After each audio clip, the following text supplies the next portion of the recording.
I would like to welcome everybody in the chamber and on video. And at this time, I would like to call to order the October 2nd, 2025 regular meeting of the City of Irvine's Planning Commission. Madam Secretary, would you please call the roll? Commissioner Stark. Here.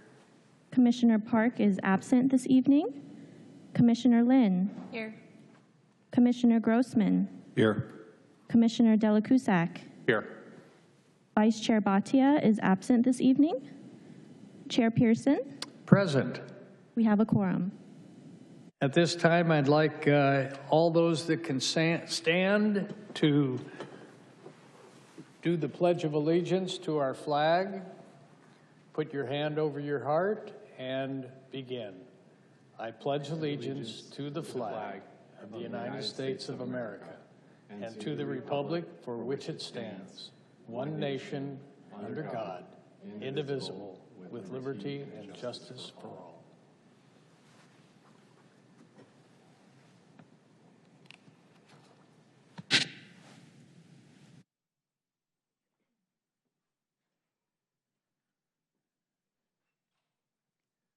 Thank you. At this time, we will open the meeting for public comments on non-agendized items. We have 3 minutes per person. Madam Secretary, do we have anybody that wishes to speak? If anyone on Zoom wishes to speak, now is the time to raise your hand. We'll take speakers in the chamber first.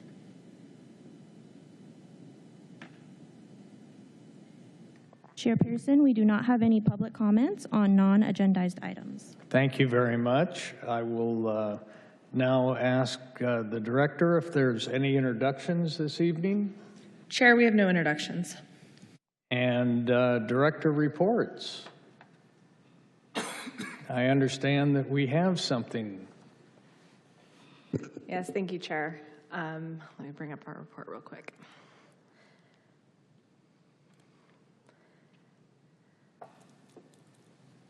So as I previously mentioned to the Planning Commission, planning staff was able to attend the Orange County APA Awards last month, and I was just going to give a brief readout on how that went. So each year, the American Planning Association recognizes and celebrates outstanding planning work throughout Orange County.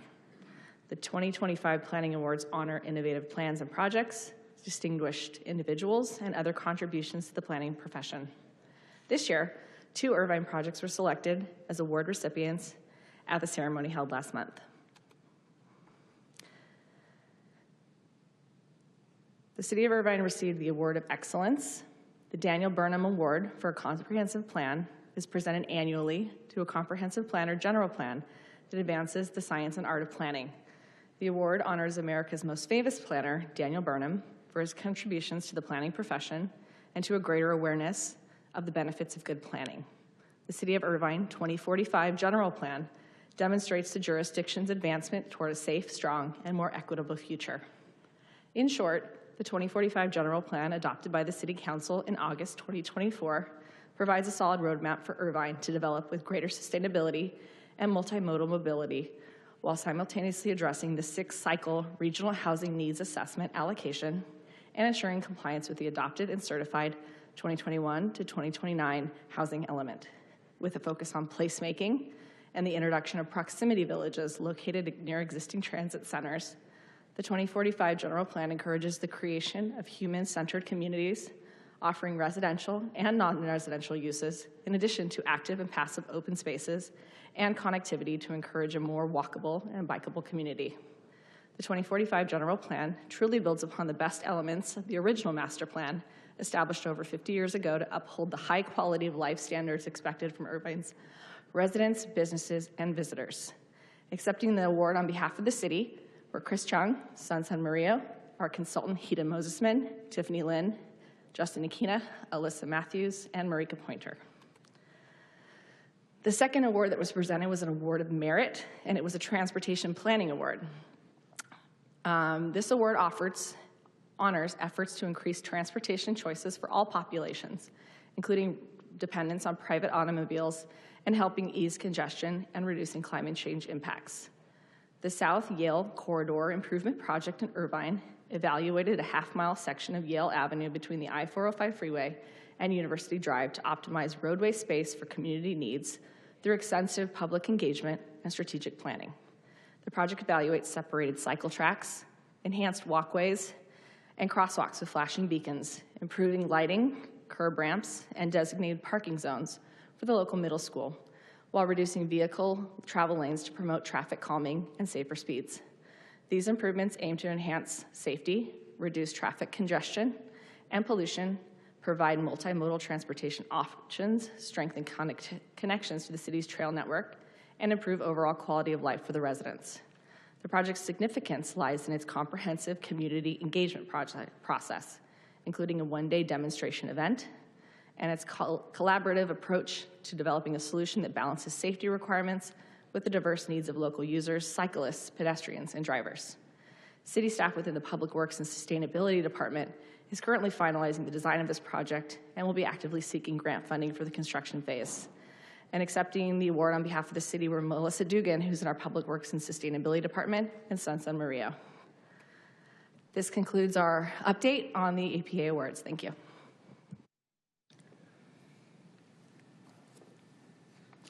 I would like to congratulate our staff on receiving these 2 awards over a hard-fought and long process.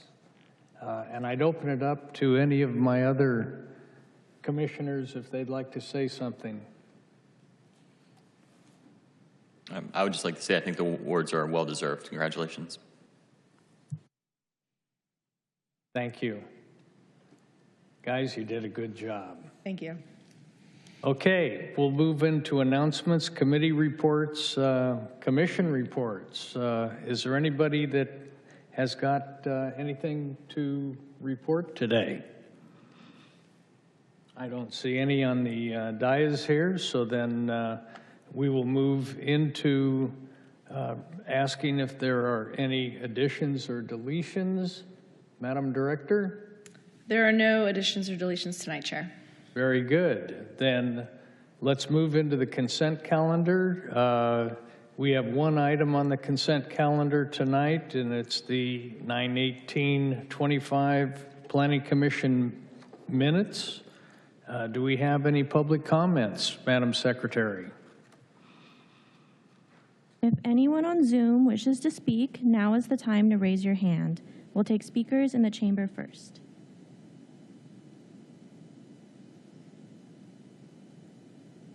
Chair Pearson, we do not have any public comments on this item. Very good. Thank you very much. Then at this time, do we have any comments or questions on the minutes by the commission? Then I will entertain a motion to approve. I motion to approve the minutes from 9/18. We have a motion. Do we have a second? Second. We have a motion and a second. Let's vote on this.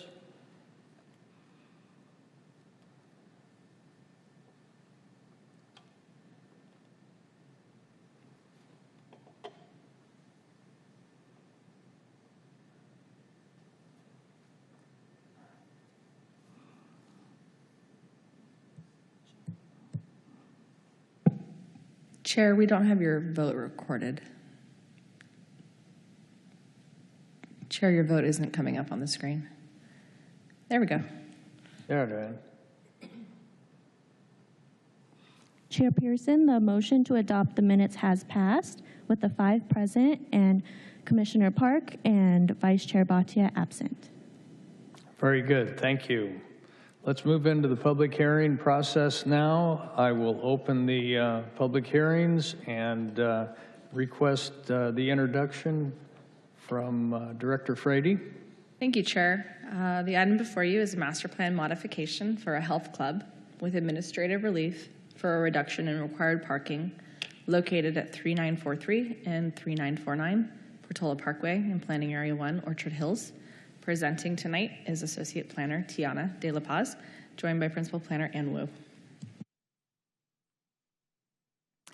Good evening, members of the Planning Commission. The item I'm presenting is a master plan modification with administrative relief from the parking standards. The project site is zoned 4.2N Community Commercial and is designated as Community Commercial per the land use element of the general plan. The site is 15.3 acres and is located along Portola Parkway and Culver Drive within Planning Area 1, Orchard Hills. The site is the existing Orchard Hills Shopping Center and consists of a supermarket, restaurants, fast food, childcare, convenience store, gas stations, and offices. Surrounding the site is residential uses.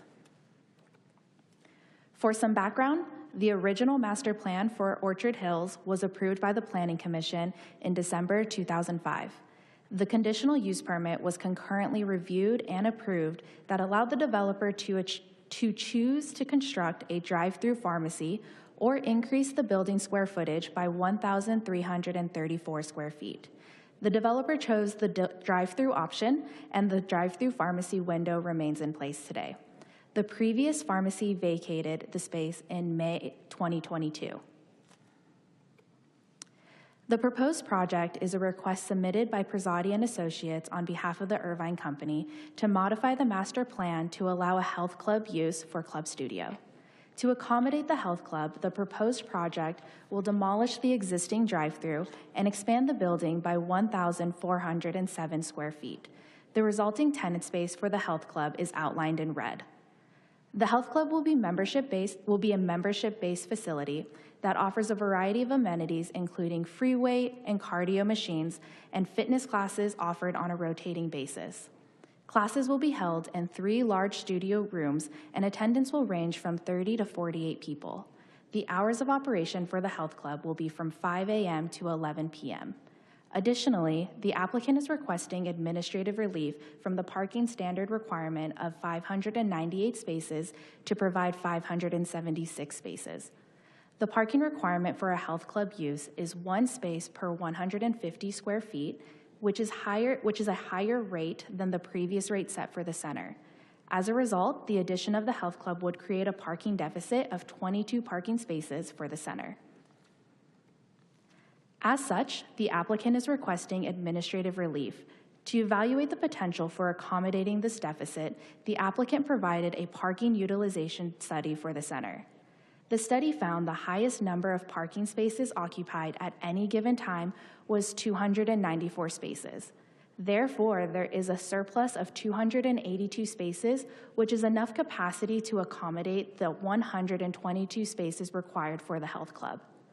Additionally, the resolution includes a condition of approval to require the property owner to implement parking management strategies if parking operational issues arise in the future, as well as a condition to revert the parking ratio of 1 space to 222 square feet if the business occupant changes to a permitted land use other than a health club. Since the project involved a new use in vacant tenant spaces and minor building modifications, the project is categorically exempt from environmental review. On September 11th, 2025, notices of today's hearing were mailed to property owners within 500 feet of the project site, and notices were posted at the project site and city-designated locations. To date, staff has received no comments on the application. Staff has reviewed the proposed master plan modification and determined it complies with the Irvine General Plan and the zoning ordinance. Therefore, staff recommends the Planning Commission adopt the attached resolution approving the master plan modification with administrative relief for parking. This concludes my presentation. Staff and the applicant are available for any questions. Thank you. Thank you, Tiana. Ann, appreciate the presentation. I will ask if the applicant has anything to add.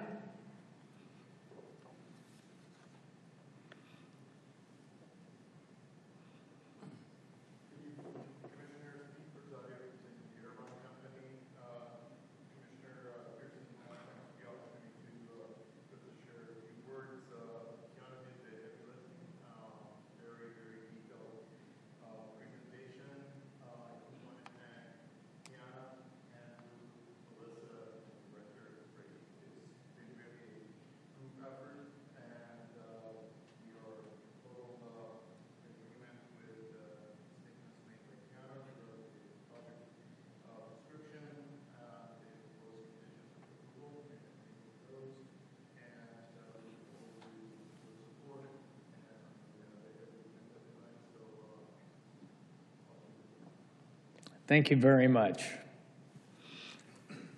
I will ask now, Madam Secretary, do we have any public comments related to this? If anyone on Zoom wishes to speak, now is the time to raise your hand. We'll take speakers in the chamber first.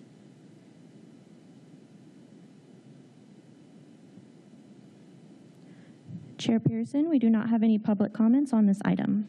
Very good, thank you. Then I will open this up to my fellow commissioners for comments, questions to either staff or to the applicant. Seth? Tiana, thank you very much for the presentation. Just for the sake of transparency, I think you've negotiated a condition with the applicant in the case of there being a problem with too much traffic or too much overflow. Could you just share with us, for the record, what you've added into this applicant's resolution? Thank you, Commissioner. So on the resolution, there is a condition of approval that if there are any operational parking issues in the future, then the property owner will implement parking management strategies. Those strategies can vary, but depending on at the time what's required or what's needed could be implemented. Such as valet or other type approaches. Okay, I'd like to just note that I really appreciate that you were thinking about possible scenarios, and I think that's very proactive planning, and I applaud you guys for that. That's all for me. Thank you, Seth. Jeff? No questions. I'll go down to Brenda. Thank you, Chair, and thank you so much for this project. I have been anticipating this. I'm actually a member of Club Studio in the Alton Shopping Center, and I know that area, you know, was vacant for a while, and there was sufficient parking for a while, and it has filled up since. And but I do appreciate the utilization study. It does help, and I am curious to follow up on what Commissioner Grossman had said. What examples of possible solutions in the future should there be a problem with the parking? I'm just not aware of what can be done. Of course, thank you for your question. So examples of different strategies that can be implemented are limiting the square footage of new uses that may require higher parking. We've seen that in other centers within the city. Another example could be starting to implement time limits on specific parking spots, such as 20-minute limitations and things like that to keep parking space availability turnover. Okay, so for future tenants and other in vacant lots, perhaps, then having a different requirement in terms of parking, is that what I'm hearing?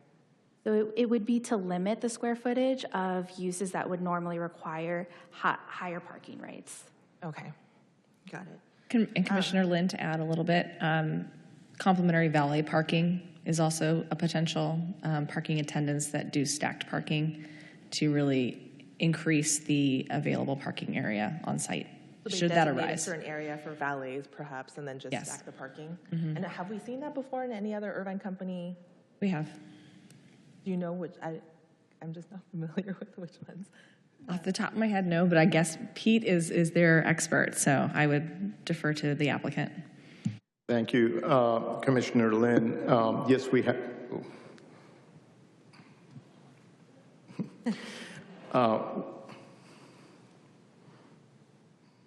Better? There we go. We have done strategies like that at Walnut Village. We implemented parking for valet parking for the employees. So in the back of the center, we would do stack parking. At the Bluffs Shopping Center, we implemented valet parking complimentary for patrons as well as staff. And just like Tiana mentioned, we do identify a zone, which is basically not quite as convenient for the typical shopper, and valet uses that area. Some of the other areas, not specifically in Irvine, but we've done this with other Irvine company projects. Sunnyvale is one of them, where we're next to an apartment that's also owned by the Irvine company. We basically share the parking during daytime when the apartments, the visitor spaces, are more available than you would have in a retail setting. So in this case, we also have an apartment site right adjacent to it. So we have a nice menu of available options that we could implement. This center is also kind of unique because of its location and the surrounding area. That's why the parking utilization, and that's why there's so much additional parking available. And I think the health club is going to bring more activity related to the health club, but the rest of the uses are pretty much, they've been, pretty stable. And, but we do have those menus available, and we have implemented them, and they've worked very well. Great. And is the parking always complimentary? Why is the word not coming out? Complimentary. Valet parking is complimentary. Yes, always, yes. I just want to make sure it's not an extra fee. Yes. And then I did have a question regarding bike parking. Yes. Because at the one in the Alton Center, I know there are some members who either walk because they're luckily nearby or they do bike. Where would the nearest bike parking be located? You got me on that. We do have bike parking. I'm not sure exactly where it is, but it's in close proximity. All the retail centers, especially the newer retail centers, we do provide for bike parking and also lockers, because some of the employees also use them. So we'll make sure that those are available. Okay. And I know the commission had looked at bike parking standards, and is this considered a major modification where it get kicked in, or? The bike parking standards that were ultimately approved by the City Council that the Commission looked at earlier this year were specific to residential standards, and that's because the California Building Code hadn't adopted mandatory residential bike parking standards. But in this case, when the project comes in for building permits, we would look at California Building Code and any bike requirements or bike parking requirements and apply them to the project. Okay. And this has nothing to do with this project, but sure. Just wanted to see where we're at in terms of existing commercial centers. I know we were looking at incentivizing, somehow getting more increased bike parking. I don't know where we're at with that. The council directed us to look at funding, so we've been looking at some funding sources, but as you know, the environment for getting grants is a little bit challenging right now, but it's an ongoing process. Okay. Do we know how many bike parking spots we have currently in that shopping center? I don't know off the top of my head. Just give me 1 second if you could, please. I'm not sure if I have that here. Because that could alleviate some of the parking issues as well. If the members live nearby, that may be an option. And as long as it's convenient and I don't see why they wouldn't consider that as well. Yeah, I don't have that readily available, but I'll be more than happy to work with staff to make that available to you. The center is compliant with code requirements. Mm-hmm. So to the extent that there's any code requirement, whether it's bicycle, motorcycle, or a typical vehicle parking, it is compliant with that. And as again staff mentioned, the overage of parking based on code, that's the reason for the AR, is basically justified by the actual parking counts. But with regard to the bike parking, there's really no action on it, and I'll just make sure that we get that information to you. But I know, because I live pretty close by, and I go there, there is bike parking. I just don't remember the numbers. If we can, I don't know if the club would be responsible or would be able to add additional parking, or is that? Well, I'll do my best as a planner and not our building official, but when it comes in for review, we'll have to look at it for compliance with the California Building Code, and to the extent that the project itself is required to provide bike parking, it would need to, as would other tenants as they turn over and require building permits and comply with the building code in effect at the time. Yeah, I guess I'm just looking at, the existing code has been insufficient, I think, in terms of the number of bike parking spots in our existing shopping centers. That's been an ongoing issue. So I'm just wondering what can be done from the commission's position to encourage additional bike parking, which will also alleviate the parking issue. So I don't know if what we are capable of doing. Well, the commission took, I think, a pretty big step earlier this year in allowing an applicant to convert parking spaces to bike parking. So the Irvine company at the center could elect to do that if they want to encourage bike parking. But as you know, it's something that is allowed per our code, but not a requirement. Okay. Well, thank you very much. And I'm excited for the gym to come in. I don't know if we get to go to both if we're a member at the one in Alton, but yeah, I'm excited for the gym to come in. Thank you very much. Thank you. Arnis. Thank you, Chair. I want to thank the staff and the applicant for putting together a great presentation.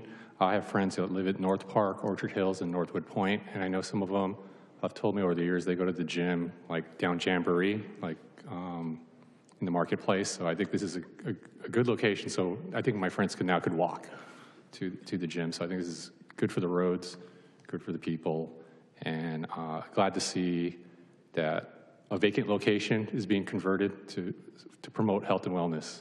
And so looking forward to seeing when it opens. Thank you.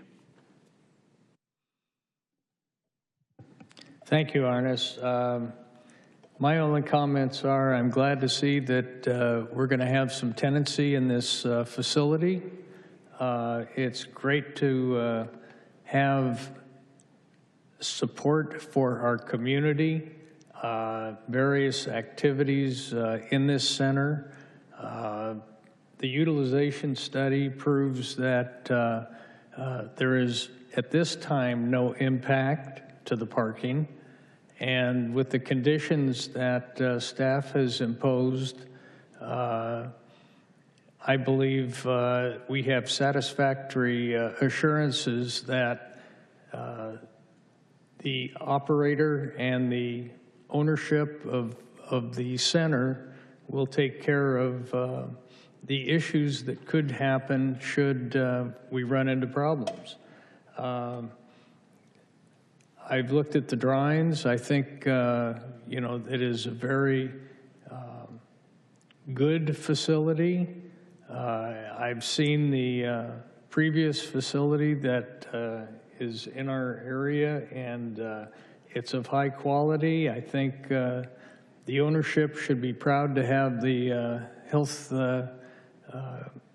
center come in, and I have no negative comments because staff has taken care of it. At this time, you know, unless there's any other comments or questions to staff or to the applicant, seeing none, I will close the public hearing, and at this time ask if there's any discussion or a motion to approve 25-4032. I will make a motion to approve the resolution.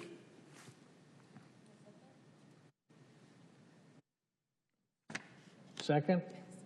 We have a motion and a second.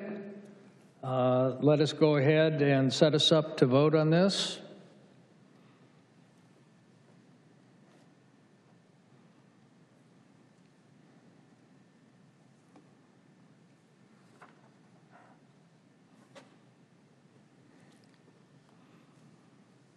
Chair Pearson, the motion to adopt the resolution has passed with 5 present and Commissioner Park and Vice Chair Bhatia absent. Very good. Thank you very much. I will ask if there is anything else to come before us tonight, Madam Director. That's it for tonight. Then at this time, if there's no further business for the Planning Commission tonight, I will adjourn the October 2nd, 2025 Planning Commission meeting until we reconvene at our next regular scheduled meeting of October 16. Yes. We're done. Thank you. Thank you, everybody.